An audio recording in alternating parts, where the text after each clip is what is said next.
नमस्कार। Positive synergy channel में आपका एक बार फिर से स्वागत है। आज हम बात करेंगे म्यूचुअल फंड्स कितने प्रकार के होते हैं, वे कहाँ निवेश करते हैं, उनके फ़ायदे और नुकसान क्या हैं, क्या वे सुरक्षित हैं, साथ ही डेब्ट फंड्स में हमें निवेश करना चाहिए या नहीं इस समय, इस पर हम बात करेंगे। चलिए तो अब अपने पहले प्रश्न पे आते हैं कि म्यूचुअल फंड्स कितने प्रकार के होते हैं। म्यूचुअल फंड बहुत अलग अलग तरह के आजकल आते हैं, जिसमें से मुख्य रूप से हैं इक्विटी फंड, डेब्ट fund, index fund, hybrid fund, fixed income fund, tax saving fund, arbitrage fund और भी बहुत तरह के। तो यह अनेक प्रकार के होते हैं, लेकिन आज हम मुख्य जो दो फंड्स की कैटेगरीज हैं उनमें से पहली है equity fund, equity mutual fund, और दूसरी है डेब्ट म्यूचुअल फंड। इन दोनों के ऊपर बात करेंगे। Equity mutual fund. Equity mutual fund shares में निवेश करते हैं।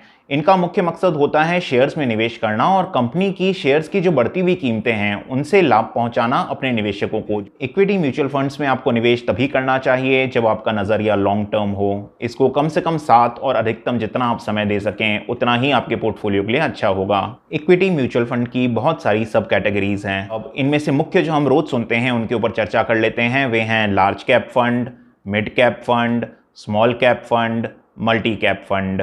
ना कैप मतलब मार्केट कैपिटलाइजेशन। मार्केट कैपिटलाइजेशन होता है कितने शेयर्स हैं उस कंपनी के मल्टीप्लाइड बाय आज मार्केट रेट क्या है उस शेयर्स की, वो उस कंपनी का मार्केट कैपिटलाइजेशन हो गया। तो लार्ज कैप फंड्स जो होते हैं वो सबसे बड़ी 100 कंपनियों में अपना 80% पैसा निवेश करते हैं।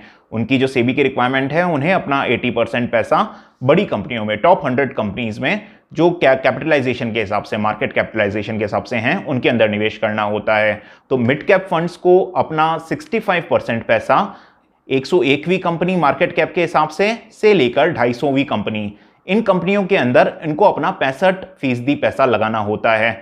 स्मॉल कैप फंड्स में अब 250 कंपनियों को छोड़कर आगे की सभी कंपनियों में उन्हें अपने कुल निवेश का 65% लगाना होता है। मल्टी कैप फंड्स वे होते हैं जिनके ऊपर इस तरह का कोई रेस्ट्रिक्शन नहीं होता। वे मार्केट की स्थिति के हिसाब से अपने पैसे का अलोकेशन कर सकते हैं। वो चाहें तो लार्ज कैप में ज़्यादा लगा सकते हैं, चाहें तो मिड कैप में, चाहें तो स्मॉल कैप में। तो ये तो हो गई कैप के हिसाब से जो 4 मुख्य कैटेगरीज हैं इक्विटी फंड्स की। अब हम बात कर लेते हैं इक्विटी म्यूचुअल फंड्स के फायदे और नुकसान की।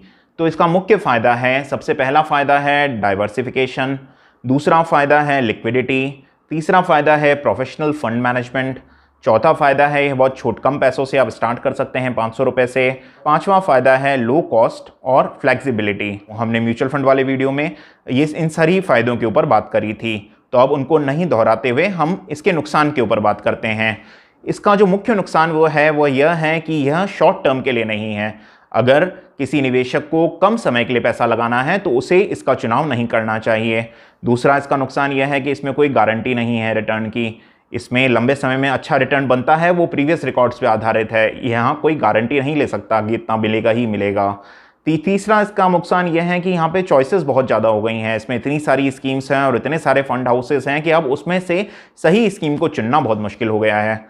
अगला नुकसान यह है कि इसका एक एक्सपेंस रेशियो, आपको 1 से 2% तक पैसा एक्सपेंस रेशियो के रूप में देना पड़ता है, जो कि आपके रिटर्न को, इफेक्टिव रिटर्न को कम करता है। जितना ज़्यादा एक्सपेंस रेशियो होगा वह पैसा आपके रिटर्न को माइनस ही करेगा। तो आपको ऐसे फंड का चुनाव करना चाहिए जिसका एक्सपेंस रेशियो कम हो। इसका जो रिटर्न है वो फंड मैनेजर और रिसर्च टीम की एफिशिएंसी पे निर्भर करता है। इसमें आपके हाथ में कुछ नहीं, वो जितने एफिशिएंट होंगे वैसा ही फंड परफॉर्म करेगा।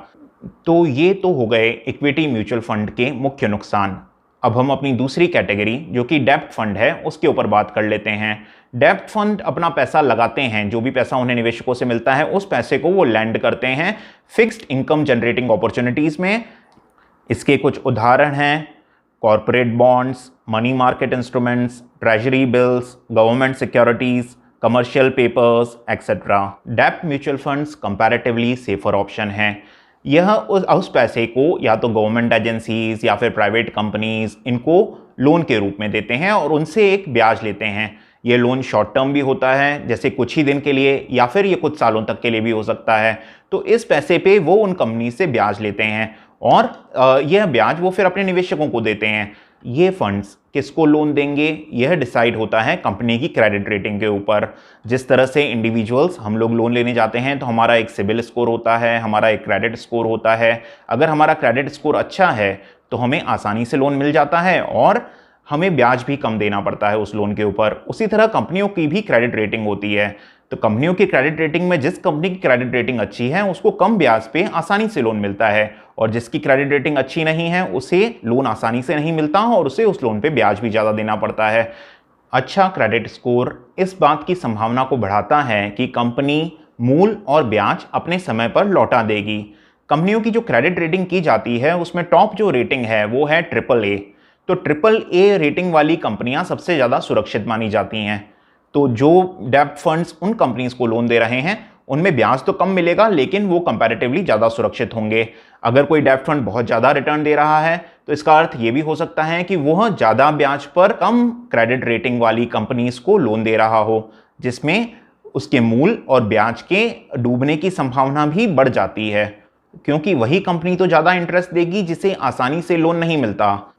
किसी डेब्ट फंड का चुनाव करते वक्त यह बहुत आवश्यक है यह जानना कि वह सिर्फ टॉप रेटेड कंपनीज को ही लोन दे रहा है या फिर अन्य सभी कंपनियों को। ज़्यादा ब्याज के लालच में आप किसी भी डेब्ट फंड में पैसा ना लगाएं। डेब्ट फंड की तुलना एफडी से नहीं की जा सकती क्योंकि यहाँ पर मार्केट रिस्क इन्वॉल्व होती हैं।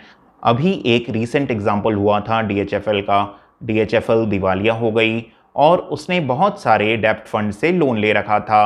तो जिन जिन फंड से उन्होंने लोन ले रखा था उनको क्योंकि वो वापस नहीं चुका पाई उसको उन्होंने राइट ऑफ किया या NPA में डाला, जिसकी वजह से बहुत सारे छोटे निवेशक जिन्होंने उस डेब्ट फंड में पैसा लगा रखा था उनको बहुत नुकसान हुआ।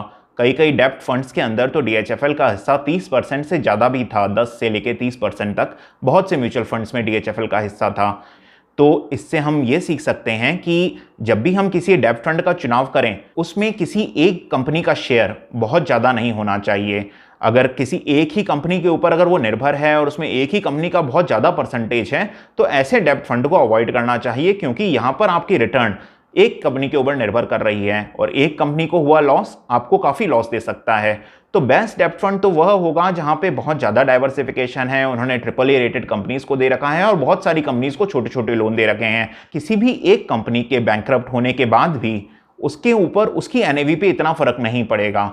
उसकी NAV 2, 3, 4% ही कम होगी, अचानक से 15-20% नहीं। तो यह देखना बहुत महत्वपूर्ण है।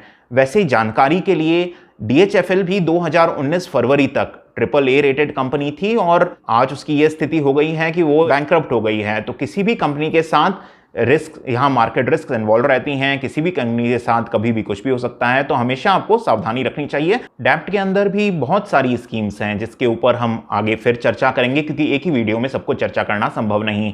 अब हम डेब्ट फंड्स के मुख्य एडवांटेजेस क्या हैं और मुख्य डिसएडवांटेजेस क्या हैं इसके ऊपर बात कर लेते हैं। सबसे पहला एडवांटेज तो है हाई लिक्विडिटी। स्पेशली इसमें कुछ लिक्विड फंड्स भी होते हैं जिसमें खाली एक ही दिन में आप पैसा डाल के वापस निकाल सकते हैं। जैसे कई लोग वीकेंड पे भी पैसा डालते हैं, डालिए और मंडे को वापस निकाल लीजिए। दूसरा जो मुख्य पॉइंट है वो है टैक्स एफिशिएंसी। इसमें आपको इंडेक्सेशन बेनिफिट मिलता है और इसमें FD की तरह TDS नहीं कटता। तीसरा है फ्लेक्सिबिलिटी। इसे आप इक्विटी में चाहें तो ट्रांसफ़र कर सकते हैं, आपको इसमें फ्लेक्सिबिलिटी मिल रही है। और चौथा है कि यह FD से थोड़ा बेटर रिटर्न दे देता है। अब बात कर लेते हैं इसके डिसएडवांटेजेस की। डेब्ट फंड के डिसएडवांटेजेस क्या हैं? सबसे पहला डिसएडवांटेज है कि अगर आप इसकी इक्विटी से तुलना करें तो इसका रिटर्न काफ़ी कम रहता है लंबे समय में। आप इसकी इक्विटी से रिटर्न के मामले में तुलना नहीं कर सकते।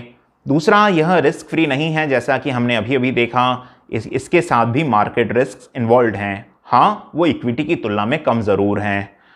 तीसरा डिसएडवांटेज ये है कि डेब्ट फंड्स में अब बहुत सारी स्कीम्स और बहुत सारी अलग अलग कैटेगरीज हैं, उनमें से सही स्कीम का चुनाव करना भी एक मुश्किल कार्य है। चलिए अब हम बात कर लेते हैं कि अब इस स्थिति में इक्विटी म्यूचुअल फंड के निवेशक को क्या करना चाहिए और डेब्ट म्यूचुअल फंड के निवेशक को क्या करना चाहिए। तो इक्विटी म्यूचुअल फंड में तो अगर आपकी SIP चल रही है तो इसमें कुछ सोचने की ज़रूरत नहीं, अपनी SIP को चलने दीजिए। SIP सही है और वो आपके एक लॉन्ग टर्म गोल के लिए है जिसको आप चलने दीजिए। दूसरा, अगर आप डेब्ट फंड के निवेशक हैं तो इस स्थिति में क्या करें? डेब्ट म्यूचुअल फंड में अपने फंड्स को रिव्यू करें। यह समय फ्रेश इन्वेस्टमेंट के लिए सही नहीं है, क्योंकि आगे आने वाले एक साल में इस कोरोना संकट की वजह से बहुत सारी कंपनीज डिफ़ॉल्ट कर सकती हैं, जिसकी वजह से आपको बहुत नुकसान हो सकता है। क्योंकि अगर कंपनीज कमाएंगी नहीं तो वह कर्जा चुकाने की हालत में नहीं होंगी। अगर वो डेब्ट फंड्स को कर्जा नहीं चुका पाएंगी, वो डिफॉल्ट होगा और उसको डेब्ट फंड राइट ऑफ करेंगे, उसको एनपीए, और इससे नुकसान होगा छोटे निवेशक का। वर्तमान स्थिति में मुझे तो डेब्ट फंड्स सुरक्षित नज़र नहीं आते, लेकिन क्योंकि आपका पैसा है इसलिए निर्णय भी आप ही को करना है। आप अपनी रिसर्च खुद करें और अपना निर्णय लें। डेब्ट फंड्स इस समय सही हैं नहीं हैं, यह सब आपको निर्णय करना है। अगर आपको ये वीडियो पसंद आया हो तो इसे लाइक करें, इसे अपने मित्रों के साथ शेयर करें और इस चैनल को सब्सक्राइब करें। धन्यवाद।